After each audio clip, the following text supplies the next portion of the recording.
I am light, I am infinite, I am the channel, I am expanding, I am psychedelic, I am vibration, I am timeless, I am unity, I am activating, I am me.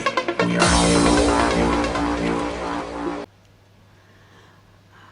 all. Bună seara și bine ați venit la emisiunea By Alexa. În această seară avem o emisiune specială în care este invitat Dr. Richard Stallman, fondatorul proiectului GNU și de asemenea fondatorul Free Software.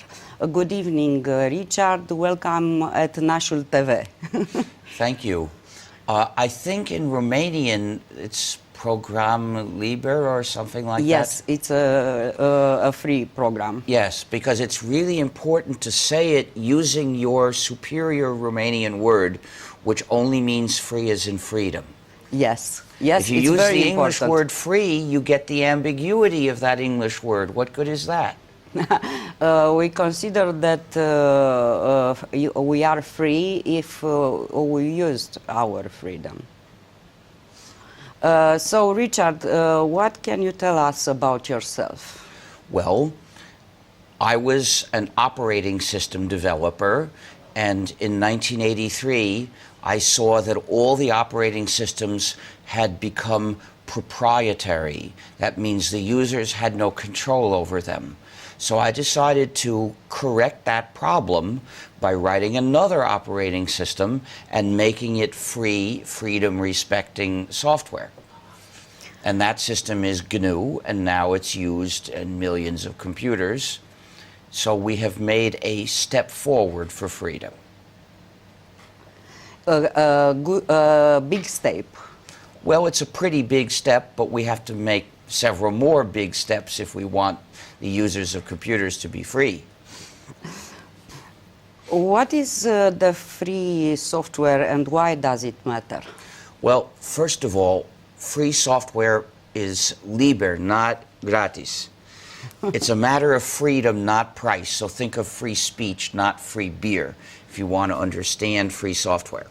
With software, there are two possibilities. Either the users control the program or the program controls the users. The first case is free software. The other case is proprietary software. Well, why is free software the case where the users control the program? Because in order to control the program, the users need certain freedoms. So those are the definition of free software. There is freedom 0, the freedom to run the program as you wish. Freedom 1 is the freedom to study the plans of the program, the source code, and change it to make the program function and do your computing the way you wish. Well, these two freedoms give the users individual control. So you would be free to change, to make the program do what you want it to do for you.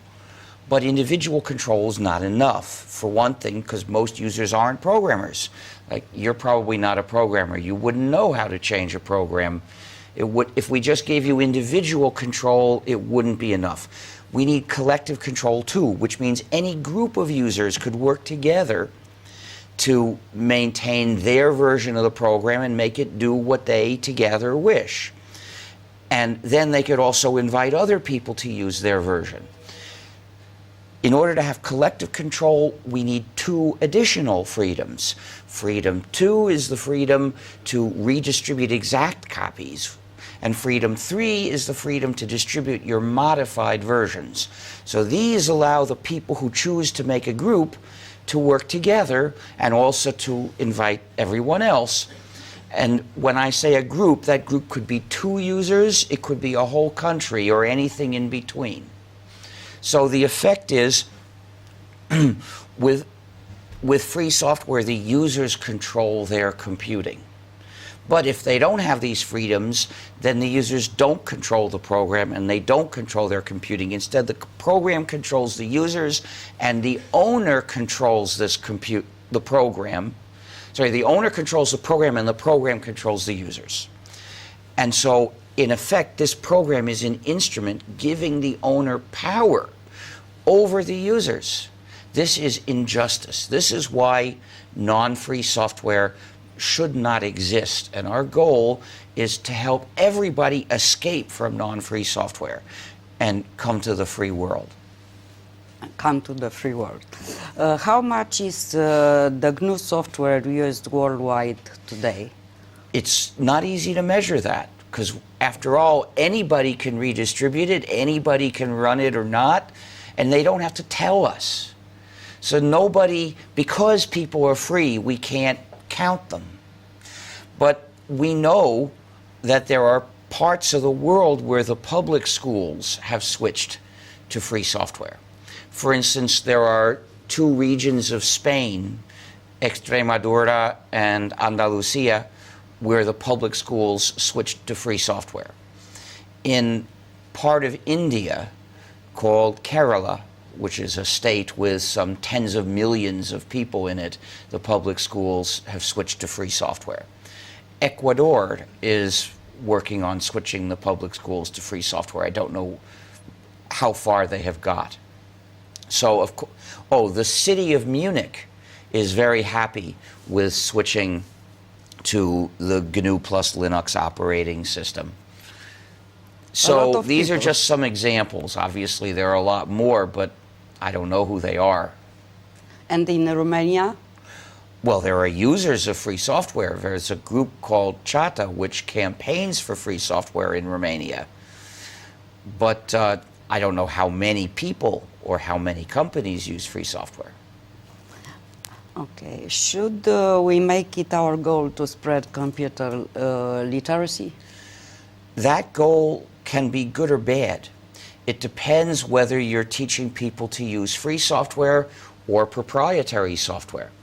You see, the presence in a country of people who have never used Windows and have never used the I things is a national resource, because those people could learn a free system like GNU plus Linux just as easily as they could learn to use a user subjugating system.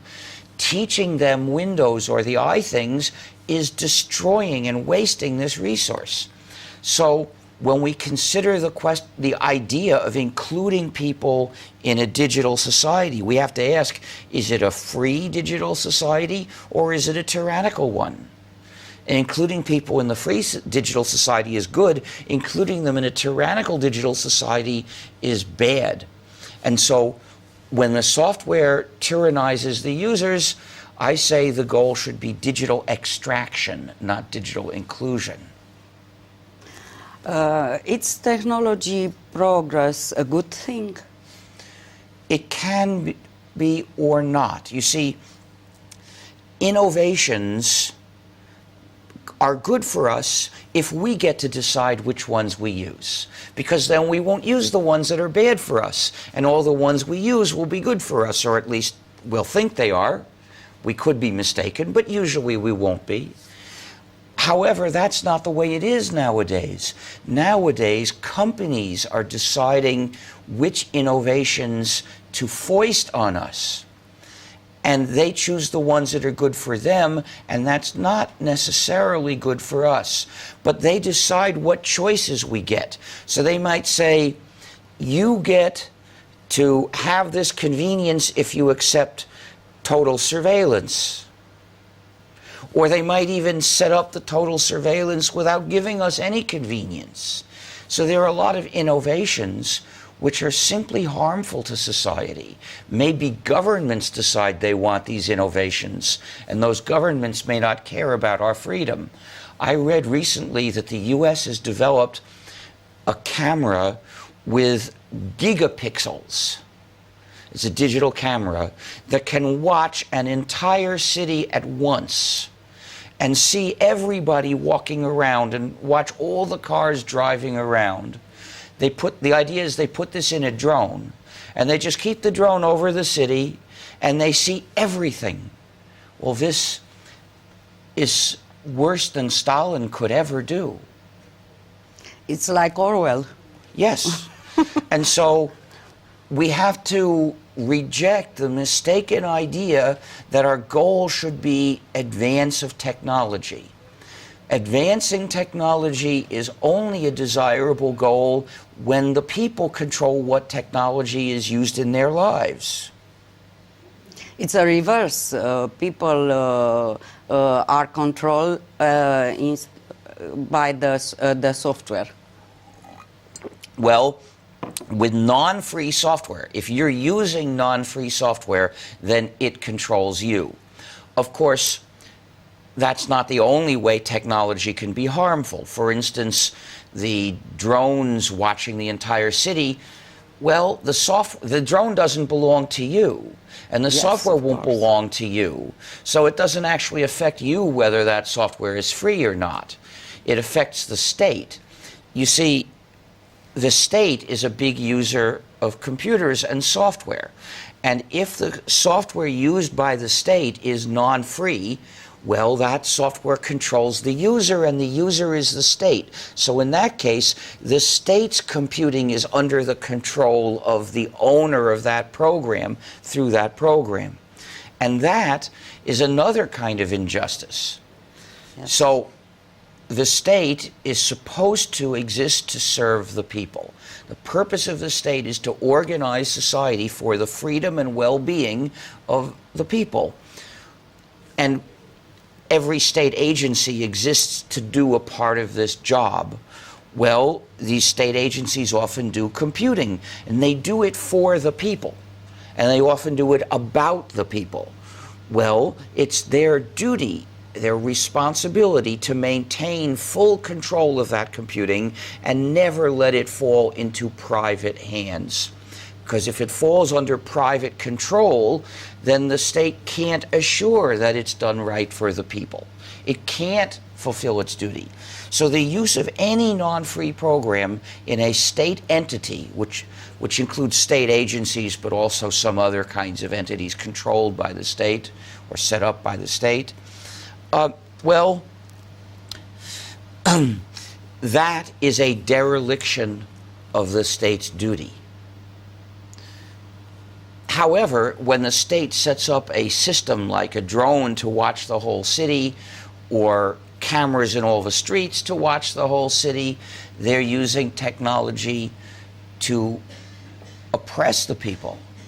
Of course, they always say they're going to catch criminals with it, or they're going to catch terrorists with it, if there are any. Once in a while there's a terrorist, but the danger of a state that's too powerful is present all the time.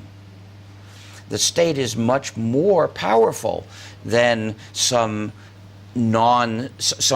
terrorists that don't have state support, or not of the country you're in. So, which is the bigger danger? Now, we've got to be concerned with all the dangers, and we have to recognize which ones are big and which ones are small. Romanians should be aware how much harm a state can do. What we can do? I don't know. Right? This is the big problem of politics today. We have states that are democratic in form, but not democratic in substance. Well, I don't know how to fix that. I figure that if we get well, first of all, a big part of the problem is the states have been corrupted by business. So in form, it's democracy. In substance, it's plutocracy. Well, if we take away the political power of business, they will say the sky is going to fall. They will say, if you don't let us have all of our influence, it will be a disaster. Therefore, if they are not saying that these measures will cause a disaster, that means you're not attacking them enough. This is the first heuristic. If the businesses are not all screaming, saying, if you take away this power, if you tax us more, if you don't let us have this kind of influence, it's a disaster, that means you're not doing enough. Very interesting. March to the sound of the business executive screams.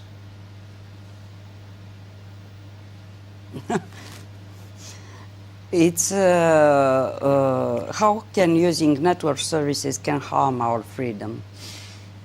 Well, there are two ways network services can mistreat you. Well, actually, I should make it three. One is through surveillance, because a lot of network services collect information about you that you don't even know they're collecting. For instance, many websites just by visiting the site, give information about you to other companies. Now, you might realize you're going to go to a certain company's site and give your name. You'd realize that company's going to know who you are because you told it. You may not realize that a bunch of other companies are going to get information about you because the web page itself is set up to tell them. Often it tells them through JavaScript code, which is a program in the web page itself that runs in your computer if you don't block it. Why always block it? I won't let that software run in my computer. But there are other ways too. For instance, if you look at a web page and you see a Facebook like button, that means Facebook knows you visited that page. So Facebook is doing surveillance on you with the cooperation of the site that you're visiting. How it works is pretty simple. The image of the button itself comes from a Facebook server. So your machine contacts the Facebook server to get that image, and as the image comes in, of course, the Facebook server knows your machine, the machine you're using, requested it. But if you're using a machine at home, and it always has the same internet address, well, it probably already knows that that's your machine. So just by knowing that address, it knows it's you. And it knows which page requested the like button, because when your browser says show me this image of the like button, it says which page it's asking for. So Facebook knows you visited that page. We're developing a browser that's going to prevent this problem. But in any case, what you see is that there's a lot of surveillance going on, and advertising nowadays typically is based on surveillance. So that's one abuse. Another abuse is that the site itself will ask for a lot more information often than it really needs to know, because they have designed, especially if you're communicating with other people, they often design the sites to make you give information that isn't necessary. And often if the site is for making contact with other people to do business with, they'll collect all the information about you because that's what they really want. They want information about you. They don't want to let you tell the person you might be doing business with. They want to get it. I won't use those. So the next question is, once they have information, whether for legitimate reasons or not, what do they do with it? Well, if it's a U.S. company, it hands all that information over to the FBI without even a court order, because there is an unjust law in the U.S. that has attacked our freedom, our privacy rights, but also yours if you're using a U.S. company. Or if you're using a European company, but it hosts its server in a U.S. hosting company, and the servers in the U.S., it's the same thing. And the U.S. has a policy of copying all the network traffic between the U.S. and other countries. And also any messages that go through the U.S. between two other countries, they all get copied by the National Security Agency. So basically, your data will be abused if the U.S. has anything to do with it. This doesn't mean any other countries are better, it just means I don't know about them. So abuse of your data is another big threat. Another way network servers can hurt you is they can take control of your computing. Now remember, the point of free software is it gives the users control over their computing. But that assumes you're doing your computing in your own computer, running your copy of a program, because you can't possibly have control over my copy of a program, and you shouldn't. But that means if you let a network service do your computing, your own computing activities that are personally yours, you're handing control over those activities to whoever runs the server, because he decides what programs to put in that server. And of course, why should you have control over his server? You shouldn't. But the fact is, as long as he has control over it, you must not do your computing in his server. To have control over it, you've got to do it in your own computer with your copy of a program of various programs, and of course they have to be free software.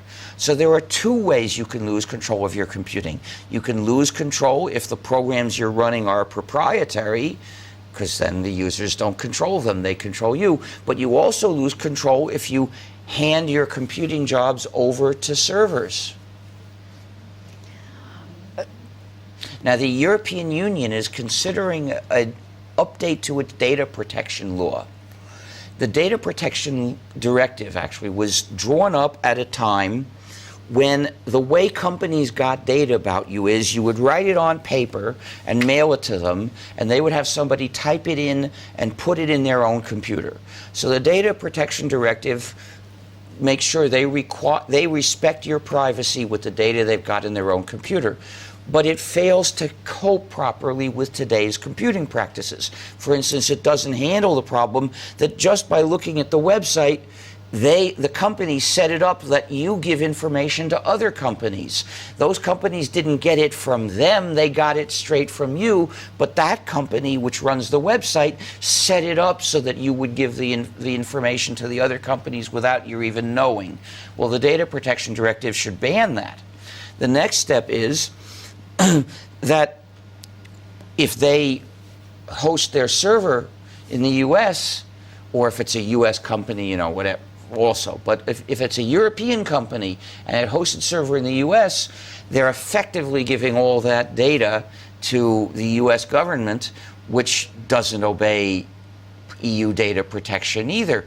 And if they're also giving it to a U.S. company which isn't bound by European data protection. So they've got to make it cover that and say, you can't host your server in any place that isn't covered by equally good data protection laws. However, the companies that do internet surveillance and advertising, like Facebook and Google, I presume it's them, and as well as many others, are lobbying the European Parliament, and what I've read is the Parliament committees are accepting big pieces of text and putting it into the draft to make the directive fail to do its job. So you citizens of European countries must take action right away. It's a kind of a trap. Well, it's an example of big trap for us. plutocracy. It's an example of the political power of business. And to restore democracy, we have to take away the political power of business in every form that it exists. We can fight for the civil rights. Now, how to win this battle, I don't know, because they already have control over most institutions. But the first step, I think, has to be teaching more people to stand up for cutting the power of business. Now, you're fortunate in Romania that you are not using the euro, Yes, because that's another disastrous scheme. we are happy for it. When I saw the euro appear, I just thought, oh, this is awfully convenient. I won't have to keep changing money when I travel around Europe. It's very convenient for individuals, but the fiscal scheme behind it is a recipe for making every economic downturn worse. Exactly.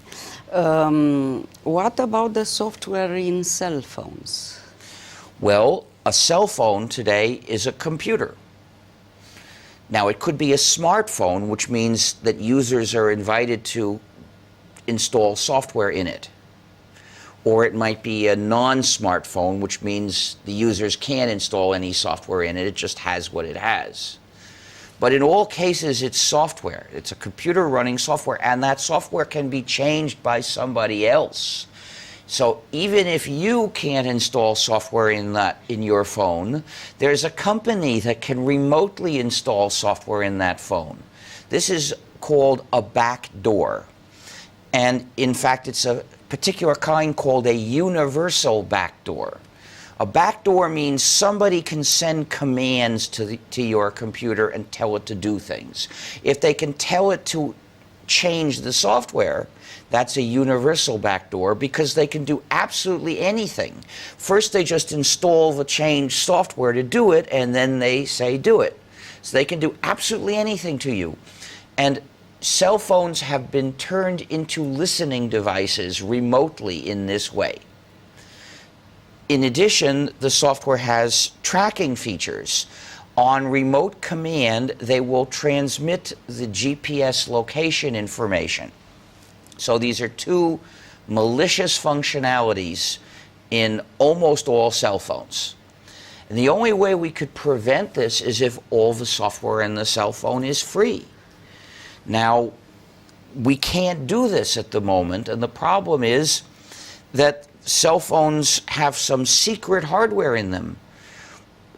In order for us to write free software to run a piece of hardware, we need to know how to use that hardware. We have to know what the commands are. What should a program do to make that hardware run? Well, that's what's secret. So it's a common practice that they will sell you hardware and they refuse to tell you how to use it. Instead, they offer you a non-free, in other words, user-subjugating program and say, to use our hardware, run this program, which of course you shouldn't do. So we at this point are struggling to try to bring about the existence of some computer that doesn't need any non-free software in it. It used to be easier.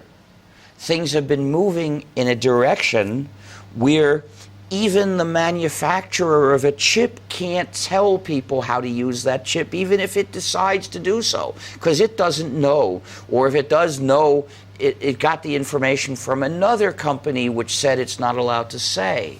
So the result is there's one company that makes a design for part of a chip, and then the next company makes the chip, and the next company builds that into a computer, and the next company sells us that computer. And that means the company which we have to convince to change its behavior is 3 steps away from the company that we actually buy from.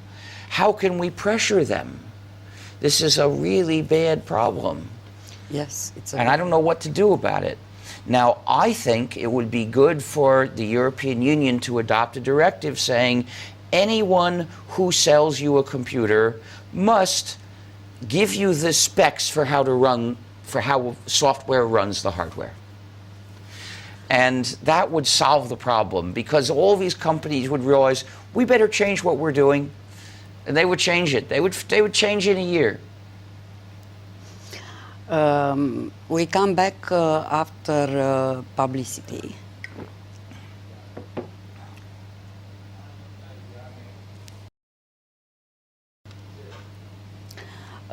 Am revenit din pauza publicitară și continuăm să discutăm cu Dr. Richard Stallman despre proiectul GNU și free software. Richard, what is the difference between open source and free software? They're mostly names for the same software and different, but they're totally different philosophies. So there are 2 different levels here. There's a definition of free software, which I gave you. The program comes with these 4 freedoms. Of course, we've had to interpret the definition for various kinds of cases. So we drew a line saying these are the programs that are free and those are not. Well, the people who talk about open source, they drew the line at a slightly different place. There are a few programs that are open source, but they're not free. You probably won't come across them, but there are some. But the big difference is at the level of philosophy, and that's why they made that other term. They wanted our philosophy, which is based on the freedom of the users, to be forgotten. So they came up with another name. And since they were using a different term, they had the opportunity to choose the ideas to associate with their term. So they chose to present it purely as a practical matter and not raise our ethical issues. So instead of saying you deserve to control your computing, so reject the software that takes that control away, reject the software that gives someone else power over you, they say that if the users are allowed to change and redistribute the software, they will improve the quality of the code, so it will tend to be more powerful and reliable. So they are appealing to these secondary practical values.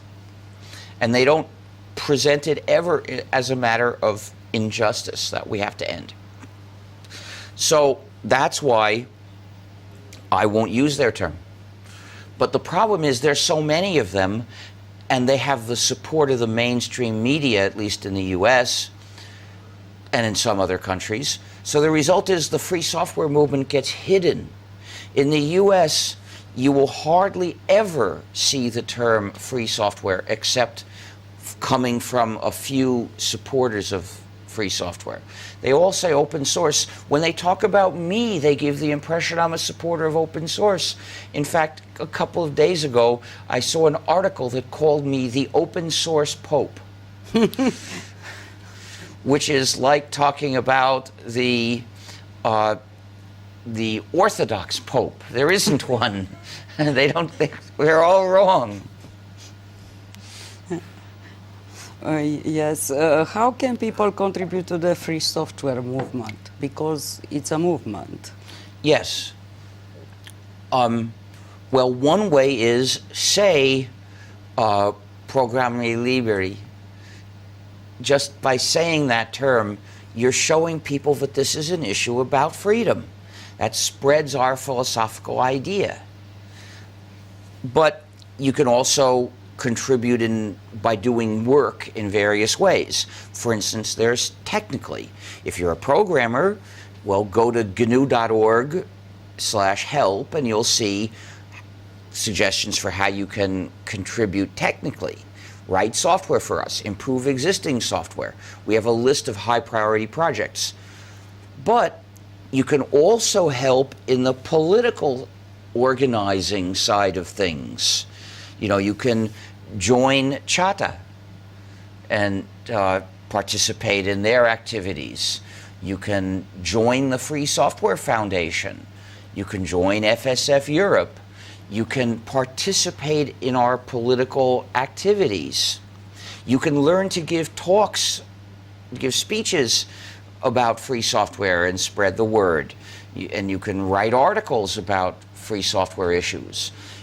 You can campaign for your schools to move to free software. GNU.org/help gives information about these things too. And this is actually the most scarce part of our work. Sure, we would like more people to write free software.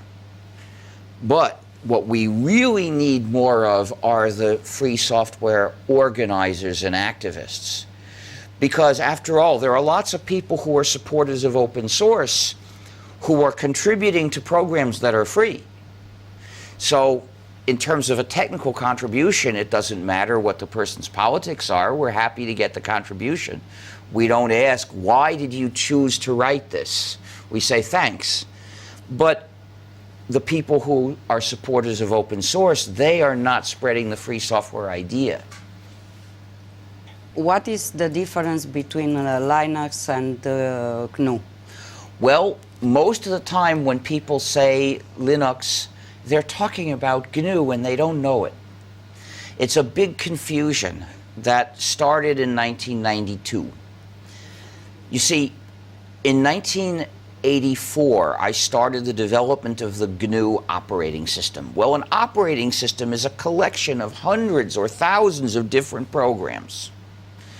And so I recruited people to write these programs. Some of them I wrote myself. And in some cases, I saw people had written the program and I convinced them to make it free. And in other cases, somebody released a free program for other reasons and it was able to fit into the system. By 1992, we had almost all of the system, but one major essential component was missing. This component is called the kernel.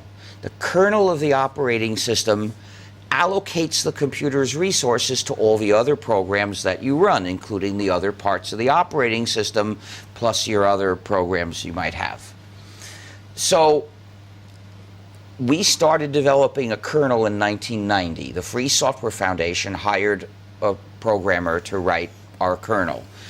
But I chose an ambitious, elegant, powerful design that turned it into a research project, and it took many years to get it to run, and it doesn't run all that well. It's too bad. But fortunately, we didn't have to wait for it, because in 1992, another programmer unrelated to us named Linus Torvalds freed his proprietary kernel Linux. So Linux in 1991 was proprietary. In 1992, he made it free software. Well, Linux was a kernel. So once it became free software, it filled this last gap in the GNU system. So we got a combination, which is GNU plus Linux. But the people who combined it were not us, because we still thought that our kernel would soon be working well and it would be much better because it had this advanced, elegant design. So other people combined the various pieces of the GNU system with Linux as one more piece, and they made a complete system which was basically GNU, but contained Linux as well. However, they got confused and they started calling the whole thing Linux, which is not fair to us. So if somebody says Linux and he is a programmer and he's talking about technical things, maybe he really means Linux, which is this one component. But in discussions for ordinary users, if somebody says Linux, what he really means is GNU plus Linux. And if you want to be fair to us and help us, just say GNU plus Linux. It's, you know, if people are aware that this system comes from our campaign for freedom, it'll make them think about freedom. And that's a very important thing. What about free software in schools? Schools have a moral duty to teach only free software, exclusively. And this is more than just a way to save some money, which sometimes it is, but that's a minor secondary benefit. This is about how to do a good education instead of a bad education. Because teaching students to use a proprietary program is implanting dependence on a particular company. And that goes against the social mission of the school, of all schools, all educational activities, which is to educate good citizens of a strong, capable, independent, cooperating, and free society. In computing, this means educating capable users of free software who are ready to live in freedom. Why do many developers of proprietary software offer gratis copies of their non-liber software to the school? They want to use the school to make the students dependent, and then they hope that those students will pull all the rest of society into dependence. So the school teaches the students to use this non-free software. They become dependent and then they graduate. And after they graduate, the same developer does not offer them gratis copies. And some of them go to work for companies. The developer does not offer those companies gratis copies. It's just like giving the school drugs, addictive drugs, to give to the students, saying the first dose is gratis. Once you're dependent, then you have to pay. The school would reject the drugs even if they're gratis, and it should reject the proprietary software even if it's gratis. The schools must help people be strong and independent, not push them into dependence. Another reason is for educating the good programmers, because some people are natural-born programmers. Typically at 10 to 13, these people are fascinated with programming. If they use a program, they want to know, how does it do this? How does it work? 50 years ago, they would have taken the television set apart and put it back together again, or at least the radio. But now they want to understand what's inside software. But if it's proprietary, the teacher can only respond, I'm sorry, we can't find out how it works. It's a secret. It's all hidden from us. Which means education is not permitted. A proprietary program is the enemy of the spirit of education, so it must not be permitted in a school. Schools must demonstrate their loyalty to the spirit of education. However, if the program is free, the teacher can explain what he knows and then say, here's the source code, read it and you'll understand everything. And those kids will read it because they're fascinated, they yearn to understand. And the teacher can say, if there's any point you can't figure out by yourself, show it to me, please, and we'll figure it out together.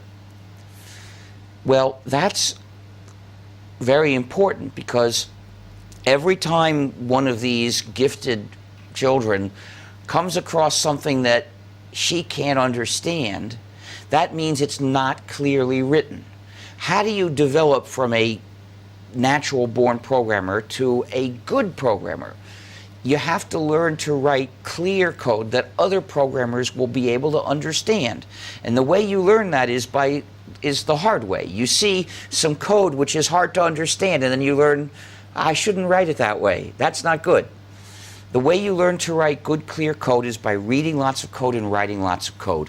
Well, only free software gives you the chance to read the code of large programs we really use, and then the chance to try changing it. Most of the work in programming is changing existing large programs.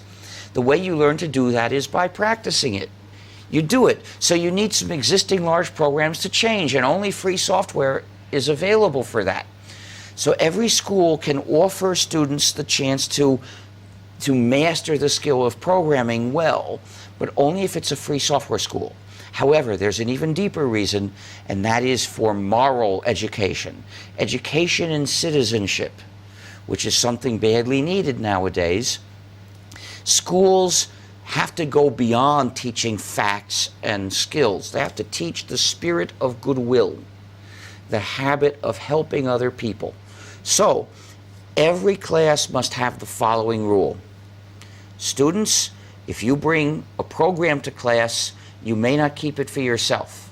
You must share copies with the rest of the class, including source code in case someone wants to learn, because this class is a place where we share our knowledge. Therefore, bringing proprietary software to class is not allowed. Of course, the class, the school, they have to follow the same rule. They can't bring proprietary software to class and tell you that you can't. They have to bring only free software to class and share copies, including source code, with everyone in the class. Schools shape the future of society, and they must direct society towards freedom in the virtual world. It is the war on sharing, a war against free software too? No, there's a war on sharing, and that is that media companies, for the most part, are trying to prevent the public from using the benefits of digital technology, which include fundamentally the ability to copy and transmit information. Well, the media companies don't want us to be able to copy, and they have perverted our technology into our prison guards to stop us from copying. Ordinary PCs today are designed with malicious hardware that exists specifically to make it hard for the users to copy video. But it's not just video that they do this to. They do it to music. You've probably heard of music streaming services. Well, they transmit in a secret encrypted format for the sole purpose of making it hard for users to share music. Now, sharing is good. You should share music and video and books and so on with your friends. And anything that is designed to stop you, whether it's perverted technology which of course proprietary software often has. The hardware exists, but in order to activate it, they need proprietary software also. And sometimes it's just software that they use to implement these digital handcuffs. And so this is one of the reasons you should insist on free software, to reject this malicious kind of feature. Of course, there are other ways they try to stop people from sharing. They started with propaganda. For instance, they say that sharing is theft or that it's piracy. Well, actually, legally speaking, it's false. It's not theft, and piracy is attacking ships. So they're just lying, and they're doing these lies to attack people's freedom. But they didn't stop there. They then have laws that are unjust, that are aimed specifically at sharing. For instance, when they implement these digital handcuffs, malicious functionalities to try to make it hard to share, of course, people develop free software to break the handcuffs. So the European Union, like the US, makes those free programs illegal. So this is a law directly aimed to make the people helpless in front of a company. It proves the mean spirit of laws, that the laws serve business instead of serving the people. And then in some countries, people are punished for the mere accusation of sharing, which means that for the sake of those companies, the governments are willing to abolish the basic principle of justice. No punishment without a fair trial. They think a trial is unnecessary. Proof of the accusation is unnecessary because requiring proof would be inefficient. So we need to abolish the war on sharing. We need to legalize sharing. We need to ban digital handcuffs, all the malicious, perverse functionalities designed to stop people from sharing. Richard, what about blogging? Blogging is useful. It's useful. Okay. It's a way of publishing your views or your experiences or anything on the net. So I'm all in favor of it. Now, there is a problem with Microsoft's blogging site. It appears that you can't even see the text without running non-free JavaScript programs. This is a bad thing. I'm not sure it's always true, but it appears to be true some of the time. Where did this logo come from? This logo? GNU. Yeah. Oh, well, the name GNU is a joke because it's a recursive acronym. GNU stands for GNU's Not Unix. So programmers love recursive humor. However, it's also the name of an animal that lives in Africa. GNU, yes. Yeah. So I chose it because it's a recursive acronym, but since it's the name of that animal, we use images of that animal as our symbol. I like very much the song, the GNU song. The GNU song? Do you mean the Flanders and Swan, I'm a GNU? Yeah, I like that too. I'm a GNU. The point is that there is a lot of humor in English around the word GNU, which made it more attractive as a name, because if you're picking a name that's a joke, the more people use it in other jokes, the better joke it is. Gata? Pot să închei? Ok. Richard, thank you very much for this interview. Of course, it's free. Well, actually, I believe that works that you use to do practical jobs ethically must be free. But this isn't a work that's designed for people to use to do a practical job with. It's designed to present my views. That's a different category of works. And so the license I recommend for works that state opinions is the Creative Commons No Derivatives license, which says that people can redistribute it, but they can't change it. We don't want to change to be changed. Yes. And we fight like you for the true and for the real, for freedom, for real informations, because we know that information is power. Well, yeah, and it's even more so when that information is the software that your activities depend on. Yes, of Because course. if you control that software, But we use free software. you do. Yeah. Well, I'm glad you do. Well, you asked me about examples. You should have said you were an example. Yeah. We have Office, Open Office. Ah, well, that's free software. Yeah. Now, nowadays, the recommended free version is a variant called LibreOffice. LibreOffice. Okay. Yeah. Because, you see, OpenOffice was named that way by a company that was in the open source camp. Now, of course, that doesn't mean that what they're doing is bad. You have to judge it by the details of what was done. But in fact, because of their philosophy, they did things that were bad.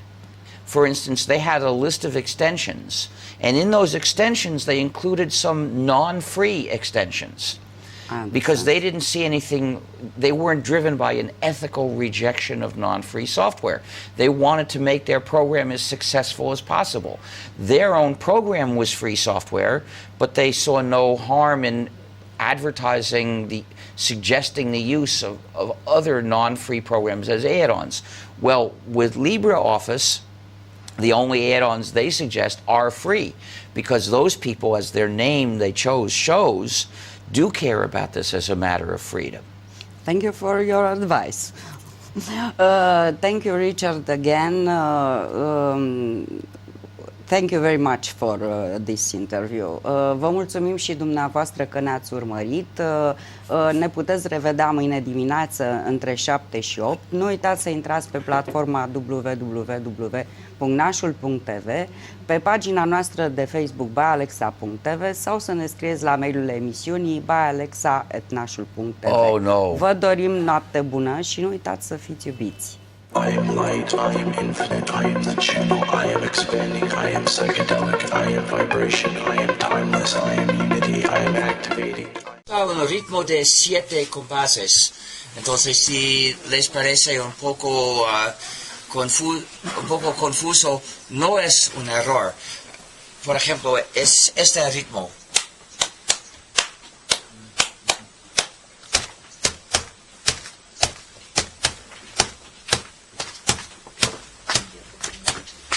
Join us now and share the software. You'll be free, hackers, you'll be free. Join us now and share the software.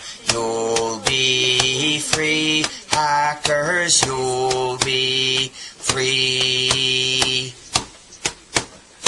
Hoarders can get piles of money. That is true, hackers, that is true. But they cannot help their neighbors. That's not good, hackers, that's not good. When we have enough free software at our call, hackers at our call, we'll kick out those dirty licenses evermore, hackers evermore. Join us now and share the software. You'll be free, hackers, you'll be free. Join us now and share the software. You'll be free, hackers, you'll be free.